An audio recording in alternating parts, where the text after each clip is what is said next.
This episode is brought to you by Redfin. You're listening to a podcast, which means you're probably multitasking.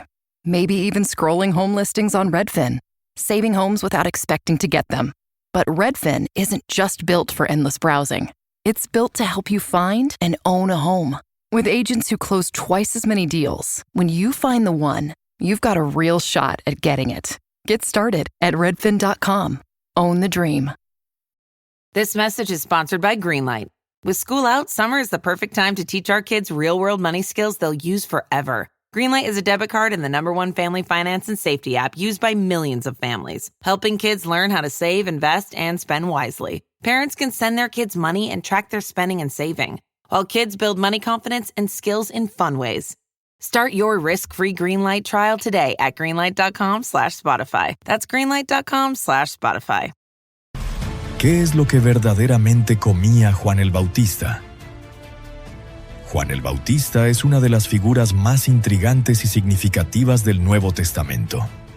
Conocido por su estilo de vida ascético y su poderosa predicación, la vida y el ministerio de Juan han sido objeto de mucho estudio e interés. Aunque su nombre implica que bautizaba personas, lo cual ciertamente hizo, la vida de Juan el Bautista fue mucho más que el acto del bautismo. Su vida adulta estuvo marcada por una profunda devoción y una entrega total a Jesucristo y a su reino. Juan fue la voz de uno que clama en el desierto, proclamando la venida del Mesías a un pueblo que desesperadamente necesitaba un Salvador. En ese sentido, Juan puede considerarse el precursor del evangelista moderno, ya que anunciaba sin temor las buenas nuevas y daba testimonio público del Cristo que venía. Fue un hombre lleno de fe y un ejemplo para todos aquellos que deseamos compartir nuestra fe con otros. Casi todos, creyentes y no creyentes por igual, han oído hablar de Juan el Bautista. Él es uno de los personajes más importantes y conocidos de la Biblia. Aunque es llamado el Bautista, fue en realidad el primer profeta levantado por Dios desde los días de Malaquías, después de aproximadamente 400 años de silencio profético. Su venida había sido anunciada unos 700 años antes por el profeta Isaías. En Isaías capítulo 40, versículos 3 al 5, leemos: Voz que clama en el desierto, preparad camino a Jehová, enderezad calzada en la soledad a nuestro Dios. Todo valle sea alzado, y bájese todo monte y collado, y lo torcido se enderece, y lo áspero se allane. Y se manifestará la gloria de Jehová, y toda carne juntamente la verá, porque la boca de Jehová ha hablado. Hermano amado, este pasaje ilustra el plan maestro de Dios en acción, pues Dios escogió a Juan como su embajador especial para anunciar la venida del Señor. El nacimiento de Juan fue milagroso. Nació de padres ancianos que nunca habían podido tener hijos. El ángel Gabriel anunció a Zacarías, un sacerdote levita, que tendría un hijo, noticia que él recibió inicialmente con incredulidad. Gabriel dijo acerca de Juan: porque será grande delante de Dios, será lleno del Espíritu Santo aún desde el vientre de su madre, y hará que muchos de los hijos de Israel se conviertan al Señor Dios de ellos, e irá delante de él con el espíritu y el poder de Elías, para preparar al Señor un pueblo bien dispuesto. Fiel a la palabra del Señor, Elisabet, esposa de Zacarías, dio a luz a Juan. En la ceremonia de la circuncisión, Zacarías profetizó acerca de su hijo diciendo: «Y tú, niño, profeta del Altísimo serás llamado, porque irás delante de la presencia del Señor para preparar sus caminos». También debemos considerar que Juan era pariente de Jesús, ya que sus madres eran familiares. Cuando el ángel Gabriel anunció a María que daría a luz al Salvador, también le habló del embarazo de Elisabet. Cuando María llevaba a Jesús en su vientre y visitó a Elisabet, Juan saltó de alegría en el vientre de su madre al escuchar la voz de María. un evento cargado de profundo significado espiritual. Ya en su vida adulta, Juan llevó una vida difícil en la región montañosa de Judea, entre Jerusalén y el Mar Muerto. Vestía ropa hecha de pelo de camello, ceñida con un cinturón de cuero que servía para llevar pequeños objetos. El profeta Elías usaba una vestimenta similar. El tejido de pelo de camello era áspero y común entre los pobres, mientras que los ricos vestían lino fino o seda. Por su ropa y su apariencia, era evidente que Juan llevaba una vida sencilla, separada del lujo y de las comodidades. Su dieta también era simple y coherente con ese estilo de vida: langostas y miel silvestre. Al relatar el ministerio de Juan el Bautista, el autor bíblico se esfuerza en resaltar precisamente estas dos características notables y peculiares: su vestimenta y su alimentación, porque ambas reflejan su consagración, su pobreza voluntaria y su dependencia total de Dios. En Mateo capítulo 3, versículo 4, leemos: «Y Juan estaba vestido de pelo de camello, y tenía un cinto de cuero alrededor de sus lomos, y su comida era langostas y miel silvestre». Otra versión traduce este pasaje de la siguiente manera: Juan se vestía con ropa hecha de pelo de camello y usaba un taparrabos de cuero. Comía saltamontes y miel silvestre. TaxAct knows every small business owner has different tax filing needs. With TaxAct, you can file yourself with the help of an expert, or TaxAct can do it all for you. You're the boss, the head honcho, the top banana. And TaxAct is like your loyal, trusty tax aide, ready to pounce on any tax needs you might have. TaxAct is dying to pounce on some small business tax needs. TaxAct. Let's get them over with. What is natural? When you read natural flavors on a label, most people don't realize it's often not real food at all. Those hidden ingredients quietly work against how your body feels and functions over time. That's why Just Ingredients uses only real food ingredients, so you know exactly what you're putting in your body. Stop guessing. Start knowing at justingredients.us. Las langostas que comía Juan el Bautista en el desierto no eran crustáceos marinos, sino las verdaderas langostas insecto. En el texto griego original, la palabra utilizada para langostas en este pasaje es akris. Esta palabra significa exclusivamente el insecto y no admite otra interpretación válida dentro del griego bíblico. En la traducción griega de los 70 de las escrituras hebreas, la Septuaginta, akris es la palabra empleada para describir las langostas de la plaga que cayó sobre Egipto. Del mismo modo, en conexión con la plaga de langostas descrita en Apocalipsis capítulo 9, se vuelve a usar la palabra akris.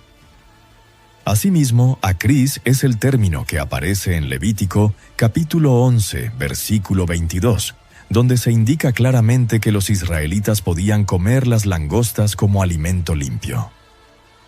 Notemos lo que dice el relato bíblico: «Estos comeréis de ellos, la langosta según su especie, el langostín según su especie, el argol según su especie, y el jagab según su especie».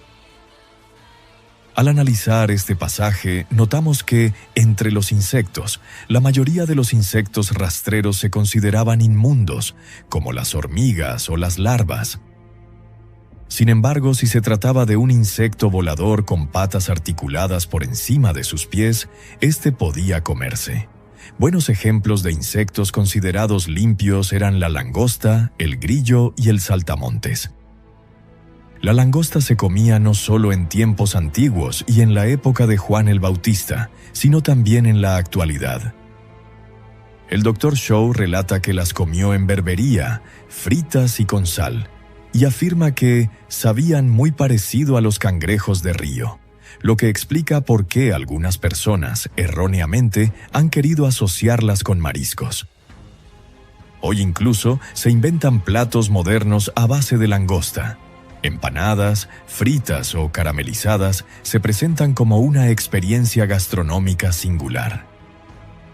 La langosta dulce, al estilo de la que Juan el Bautista comía con miel en el desierto, se transforma ahora en recetas sofisticadas, bañadas en caramelo, cubiertas de chocolate negro, dulce de leche, merengue o crema batida de coco, a menudo servidas como entrante. En este sentido, resulta importante mencionar que Israel ha experimentado en distintas épocas la llegada de enjambres de langostas, procedentes en muchos casos de regiones desérticas como Egipto o el Sinaí, tal como ocurrió en las plagas bíblicas. Estos enjambres, cuando se presentan, pueden reunir millones de insectos y causar graves daños al campo, especialmente a cultivos como la patata y el maíz.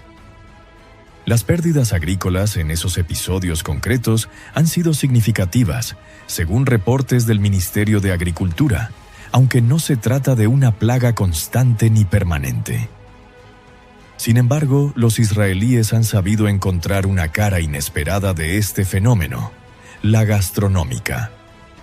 Más de 2000 años después, en la misma región y a pocas millas de donde vivió Juan el Bautista, se estableció una granja comercial de productos alimenticios derivados de la langosta, considerada pionera en su tipo. En 2020, esta empresa lanzó la línea Biblical Protein, produciendo una variedad de alimentos basados en este insecto. Ofrecen desde batidos de proteína hasta barras energéticas hechas de langosta y miel. También muelen los insectos hasta convertirlos en un polvo fino que puede añadirse a batidos, yogur, ensaladas, salsas para pasta y otros alimentos. El contenido nutricional de las langostas es extraordinario, afirma el director ejecutivo de la empresa. Hoy, encontrar un producto con un 72% de proteína suele implicar procesos industriales complejos de extracción animal o vegetal. En cambio, la langosta lo ofrece de manera natural. Gracias a ello, no requiere procesos de separación química y aporta micronutrientes esenciales y antioxidantes como omega 3, hierro, zinc, ácido fólico y vitaminas E y B12. Incluso chefs de referencia las preparan en cenas privadas, rescatando antiguas recetas de Yemen o Marruecos, regiones donde el consumo de langostas ha sido tradicional durante siglos. Chefs reconocidos como Moshe Basson, del restaurante de Eucaliptus en Jerusalén, han pagado sumas muy elevadas para conseguir algunos kilos y cocinarlas en cenas privadas para un público selecto. Empanadas, fritas o caramelizadas se han convertido en una curiosidad culinaria muy buscada. No saben a nada en particular, explica Nimrod Azulay, vendedor del mercado de Mahane Yehuda, nacido en Argelia. Pero la textura es una mezcla suave y crujiente que engancha. Mientras tuvo provisiones, llegó a vender medio kilo por precios muy elevados. No exponía las langostas abiertamente, por temor a conflictos con rabinos de tradición centroeuropea que no tienen plena certeza sobre su estatus kosher. Los rabinos de comunidades árabes, en cambio, insisten en que son puras, recordando que la Torá reconoce explícitamente 4 tipos comestibles: las rojas, amarillas, grises, moteadas y blancas. En regiones donde estas plagas no son comunes, muchos rabinos nunca han tenido ocasión de cocinarlas, lo que explica sus dudas. El chef Basson reconoce que ha tenido un golpe de suerte, aunque confiesa sentirse triste por la difícil situación de los agricultores y por regiones como Sudán o Eritrea, donde los enjambres han causado crisis alimentarias severas.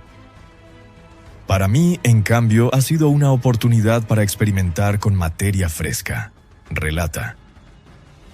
Durante el resto del año consigue langostas criadas en viveros especializados, cuya localización mantiene en reserva para evitar competencia o polémicas rabínicas. Para él, de origen iraquí, no hay motivo para sospechar de su condición kosher. Mantener esa certificación es vital, ya que su cocina se basa en la tradición bíblica, recuperando alimentos y procesos antiguos muy valorados por el judaísmo más observante. Hermano amado, después de considerar todo esto, podemos decir que la langosta es muy rica en proteínas. El padre de Juan el Bautista era sacerdote, y según Levítico capítulo 11, versículo 22, se le habría permitido comer langosta, ya que las langostas eran un alimento aceptable conforme a la ley de Moisés, lo cual las distinguía de otros insectos considerados inmundos. En el contexto cultural de la época de Juan, comer langostas era inusual, pero no estaba prohibido. Las langostas que Juan comía eran insectos del tipo acrídido, abundantes en el desierto de Judea. En la antigüedad, las langostas se recolectaban a mano, generalmente al amanecer o al atardecer, cuando el insecto está menos activo debido a la temperatura. Después de capturarlas, se les quitaban las alas y las patas, partes que no se consumían por ser duras o poco digestivas. Las fuentes judías antiguas, junto con testimonios árabes y africanos posteriores, coinciden en que el método más común de consumo en zonas desérticas era el secado al sol. Las langostas se extendían sobre rocas o telas y se dejaban secar completamente. Una vez secas, podían comerse directamente o guardarse por largos periodos, funcionando como alimento de subsistencia. Otro método habitual era tostarlas ligeramente al fuego, sin aceite, sobre piedras calientes o brasas. Esto las volvía crujientes y facilitaba su conservación. En algunos casos se trituraban o se machacaban, produciendo una especie de pasta o harina rudimentaria. El texto bíblico menciona que Juan las comía con miel silvestre, que no era miel cultivada, sino miel encontrada en grietas de rocas o en panales naturales del desierto. La miel silvestre ha sido un alimento importante en muchas culturas a lo largo de la historia. En el antiguo Egipto, la miel se utilizaba como edulcorante, medicina y bálsamo para embalsamar a los muertos. En Grecia, la miel se asociaba con las diosas Hera y Artemis y se utilizaba en ceremonias religiosas. La miel silvestre procede principalmente de abejas no domesticadas, que establecen sus colmenas en entornos naturales sin intervención humana. I didn't think the pain from the shingles rash would affect simple, everyday tasks like bathing, getting dressed, or even walking around. I was wrong. Though not everyone at risk will develop it, 99% of people over the age of 50 already have the virus that causes shingles, and it could reactivate at any time. I developed it, and the blistering rash lasted for weeks. Don't learn the hard way, like I did. Talk to your doctor or pharmacist today. Sponsored by GSK. En la región del antiguo Israel y el cercano Oriente, las abejas solían construir sus panales en hendiduras de rocas calizas, grietas de acantilados, troncos huecos, árboles silvestres, cuevas naturales y muros de piedra. Estas zonas ofrecían protección térmica y resguardo frente a depredadores. A diferencia de la apicultura organizada, la recolección de miel silvestre no implicaba colmenas artificiales ni control del enjambre. El recolector debía localizar los panales observando el vuelo repetido de las abejas hacia un punto fijo o siguiendo rastros visibles de cera y miel. En muchos casos se utilizaba humo, fuego controlado o antorchas para ahuyentar temporalmente a las abejas antes de extraer el panal. La producción de miel silvestre dependía estrictamente de la flora local. En zonas semiáridas como Judea y el Valle del Jordán, las abejas recolectaban néctar de plantas resistentes a la sequía, como tomillo silvestre, romero, salvia, acacias, flores de arbustos desérticos y hierbas aromáticas. Por esta razón, la miel silvestre solía ser más oscura, más densa y con un sabor más fuerte que la miel producida en zonas agrícolas. Desde el punto de vista químico, la miel silvestre es una mezcla compleja de azúcares naturales, principalmente fructosa y glucosa, agua, enzimas, aminoácidos, minerales y compuestos antioxidantes. Su bajo contenido de humedad y su acidez natural impiden el crecimiento de bacterias, lo que explica por qué la miel puede conservarse durante largos periodos sin estropearse. En la antigüedad, la miel silvestre era uno de los pocos edulcorantes naturales disponibles antes del uso generalizado del azúcar de caña. Se empleaba para endulzar alimentos simples, mezclar con granos, frutas secas o insectos comestibles, y también como fuente rápida de energía, especialmente en regiones donde otros alimentos eran escasos. Además de su valor alimenticio, la miel silvestre tenía usos medicinales ampliamente reconocidos. Se aplicaba sobre heridas por sus propiedades antibacterianas. Se utilizaba para aliviar infecciones de garganta, problemas digestivos y como base para ungüentos curativos. Textos médicos egipcios y mesopotámicos mencionan la miel como ingrediente habitual en recetas terapéuticas.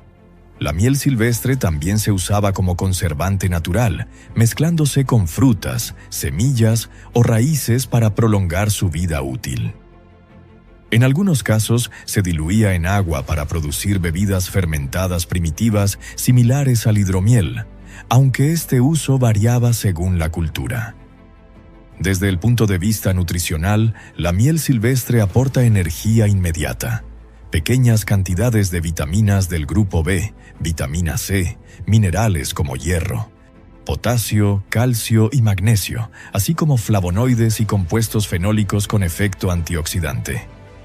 Su composición exacta variaba según el entorno floral y la estación del año. En comparación con la miel industrial moderna, la miel silvestre no estaba filtrada ni pasteurizada, por lo que conservaba polen, partículas de cera y enzimas naturales.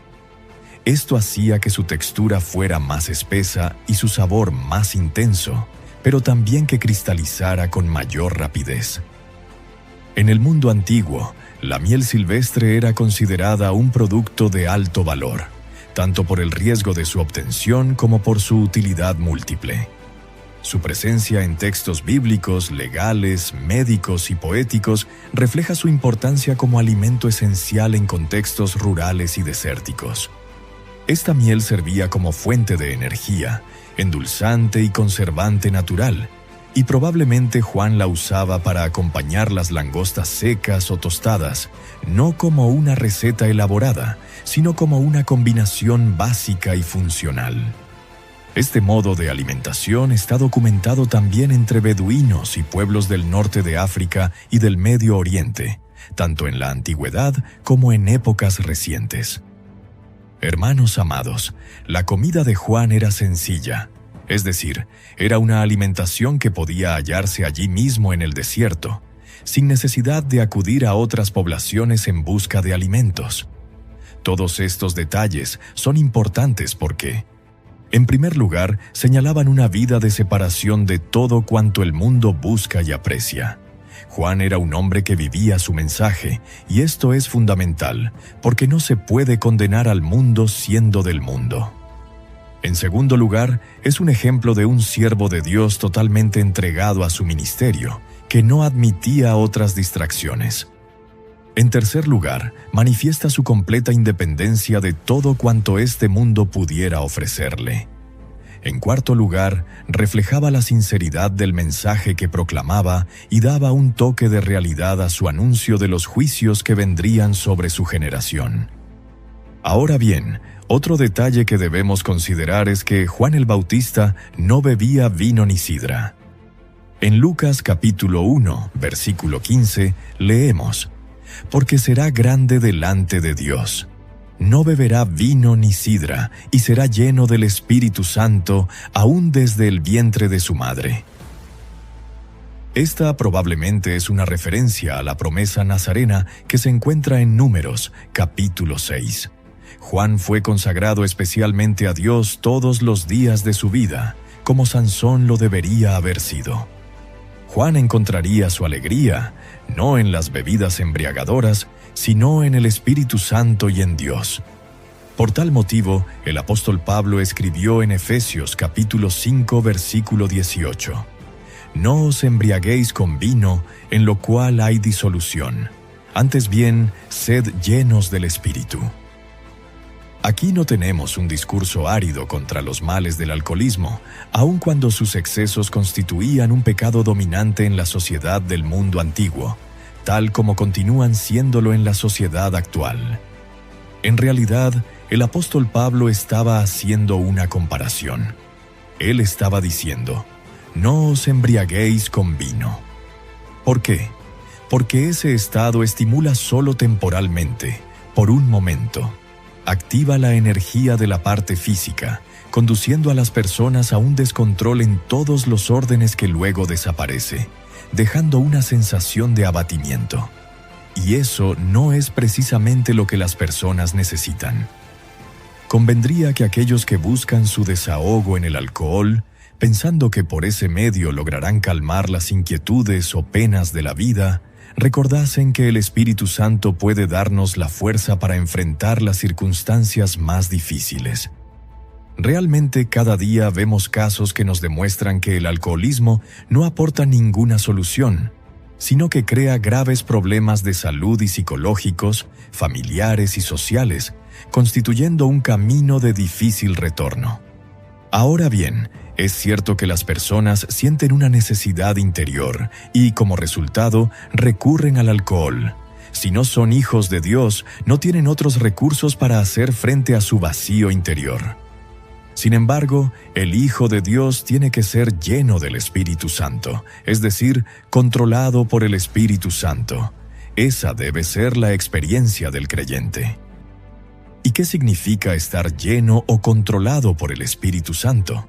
Podemos encontrar una analogía en la persona que está bebiendo, y ese es el motivo por el cual Pablo usó esa ilustración.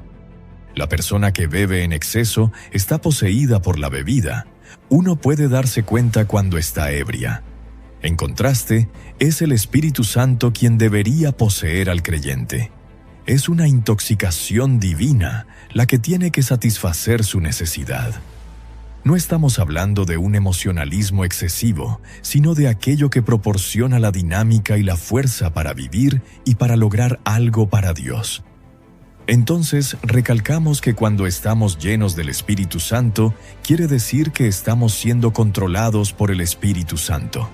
La vida del cristiano y su experiencia de estar siendo controlado por el Espíritu Santo están estrechamente relacionadas.